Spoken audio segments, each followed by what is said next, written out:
Robynson here with Toni Robynson Tackles Games. Today's game is Red Dead Redemption on PS3. Now this is the Game of the Year edition, but I will not be covering any of the Undead Nightmare content.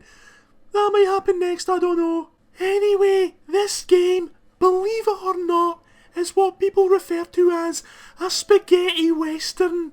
It's like if you mixed Grand Theft Auto with Sunset Riders, you'd get something not as good as Sunset Riders. In fact, if you mixed Grand Theft Auto with anything, you'd get an overall lesser product. That being said, the fact that it is a western makes it a better GTA than GTA could ever be.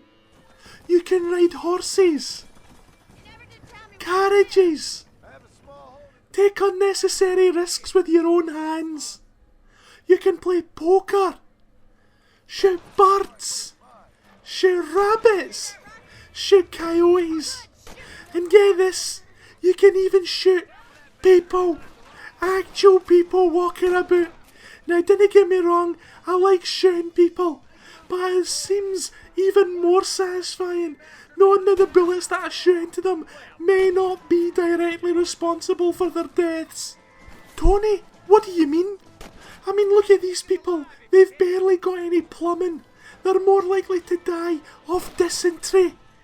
I'll let that sink in for a second. Think of the gravity of that statement.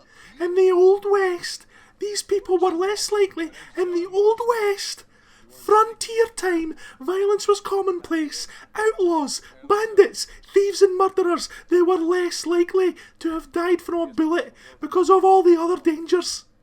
Nowadays people die from gunshot wounds for no good reason whatsoever. People walk into schools and shoot them up and then blame it on games like this. This game is not anywhere near as violent as today's world.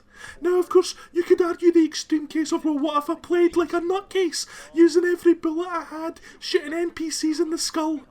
In that very fringe situation, my friend, you really do need to talk to someone. I'm not trying to be funny.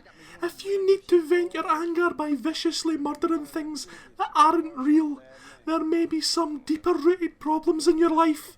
Stress I can understand, but everyone suffers from stress in one way or another. They don't need to vent it by pretending a character in a game is their boss. Find something creative to do, learn to sing, or to draw, or just talk with friends. You wouldn't believe how relaxing and freeing it is to simply have a shoulder to cry on once in a while. Anyway, this game's pretty good, but it's not as good as Sunset Riders. See you later, punters!